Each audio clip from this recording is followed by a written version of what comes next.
আমরা এই মুহূর্তে আমরা এলডিআর দিয়ে একটা প্রজেক্ট দেখাবো। অটো লাইট ল্যাম্প, দুটো বাল্ব লাগিয়েছি আমরা 100 ওয়াটের। একটা বাল্ব জ্বলে থাকবে আর একটা বাল্ব অফ থাকবে।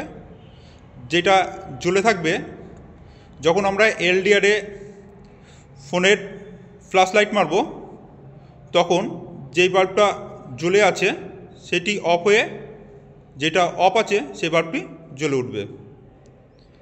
এইটা আমরা কোথায় ব্যবহার করতে পারি? এইটা আমরা সোলার কানেকশানের মাধ্যমে আমরা ব্যবহার করতে পারি।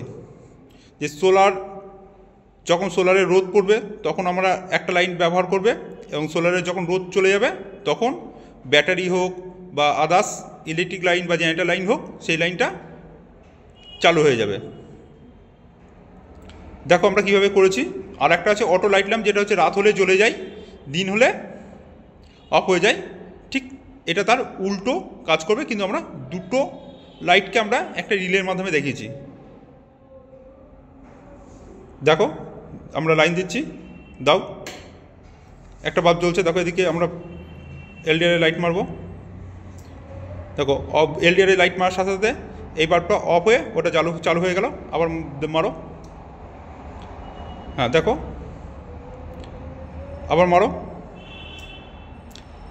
বন্ধ করো। দেখো ফোনে আলো পড়লেই আর অফ করলেই আমরা এর কাজটা বুঝতে পারছি। তাহলে দেখো এটা ফোনের আলোর জন্য জ্বলছে, অর্থাৎ এলডিআরের পর আলো পড়ছে, লাইটটা জ্বলছে।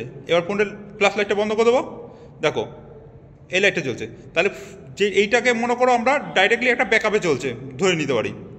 এবার সূর্যের আলো উঠেছে, মনে করো ফোনের লাইটটা মনে করো সূর্যের আলো, মারো ফোনের লাইটটা চালাও। দেখো ফোনের লাইটটা যেই জ্বালিয়েছি তখন এই লাইটটা আমার চালু হয়ে গেছে। তাহলে এখানে আমরা সোলার সিস্টেমের মাধ্যমে এই কাজটা করতে পারি। দেখো আবার অন অফ করো, আবার দাও,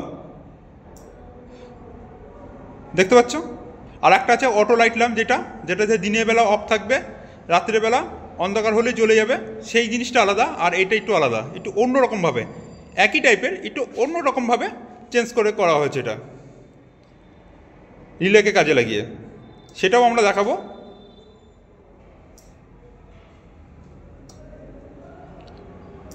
এই ড্রয়িংটা তোমরা পেয়ে যাবে আমাদের ভিডিও শেষে। রাখো।